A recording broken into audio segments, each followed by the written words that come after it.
Bunga sekuntum di pohon talas, tumbuh mekar di tepi kuala. Assalamualaikum, mohon dibalas. Kubuka pidato dengan bismillah. Yang dihormati Tuan Pengerusi Majlis, barisan panel hakim yang arif dan bijaksana yang sedang menjunjung mahkota keadilannya, penjaga masa yang sentiasa peka dengan detak jamiah, serta hadirin dan hadirat yang saya hormati. Hadirnya saya berbicara di sini untuk mengupas topik yang menjadi pilihan hati. Assalamualaikum warahmatullahi wabarakatuh. Bahasa Melayu bermaksud bahasa yang digunakan oleh rakyat Malaysia. Manakala tonggak perpaduan didefinisikan sebagai sebuah dasar atau asas untuk memupuk perpaduan. Malaysia merupakan sebuah negara yang mempunyai rakyat pelbagai kaum, agama, kebudayaan serta mengamalkan cara hidup yang berbeza. Oleh itu, perpaduan negara merupakan matlamat yang penting dalam setiap dasar yang dilaksanakan oleh kerajaan, sama ada dalam bidang ekonomi, sosial maupun politik. Cogan kata, hidup muafakat membawa berkat merupakan antara cogan kata yang dicipta untuk menyedarkan orang ramai akan peri pentingnya muafakat dalam kehidupan masyarakat yang berbilang kaum seperti di negara kita.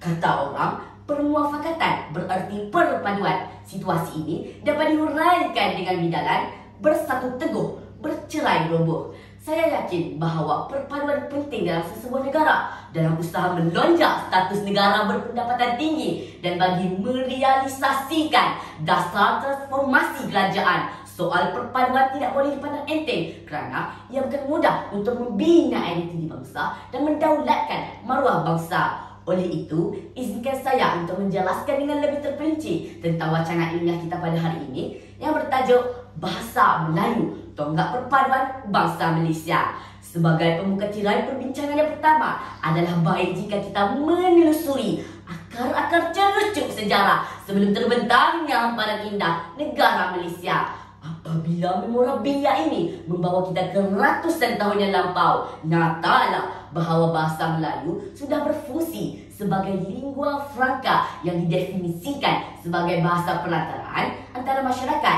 pada zaman itu. Hal ini dapat dibuktikan dengan jelas apabila kita meneliti catatan ilmuwan Inggeris seperti R.O. Winstead yang menunjukkan bahawa bahasa Melayu telah digunakan sebagai bahasa perdagangan yang mengeratkan hubungan masyarakat yang berkunjung ke Melaka ketika itu. Daripada golongan pendeta sehinggalah ke golongan biasa, setiap insan di Melaka ketika itu berkomunikasi dengan bahasa tercinta kita yang tidak lapuk di hujan, tak lekang di panas. Tidak lain dan tidak bukan, sudah tentulah bahasa Melayu. Nah, apalagi yang kita pertikaikan tentang kemampuan bahasa kebangsaan kita sebagai wadah perpaduan. Melalui bahasa Melayu, sebarang konfrontasi, buruk sangka dan salah faham antara kaum dapat dikikis dengan mudah. Haiya, ini bala-bala ada harga. Tapi itu orang mau roti satu. Pelatlah dengan pengaruh bahasa natif. Asalkan setiap kaum di Malaysia dapat bermesra dan bertukar-tukar maklumat dan fikiran hanya dengan menggunakan bahasa Melayu. Langkah Dewan Bahasa memasukkan entry perkataan baru setiap kali edisi baru terbit merupakan langkah yang patut dipuji. Hadirin dan hadirat, berdasarkan data yang saya peroleh daripada Arkiv Negara, saya amat kagum dengan pencapaian bahasa Melayu kerana hampir 800 buah buku ilmiah ditulis dalam bahasa Melayu oleh rakyat Malaysia sendiri.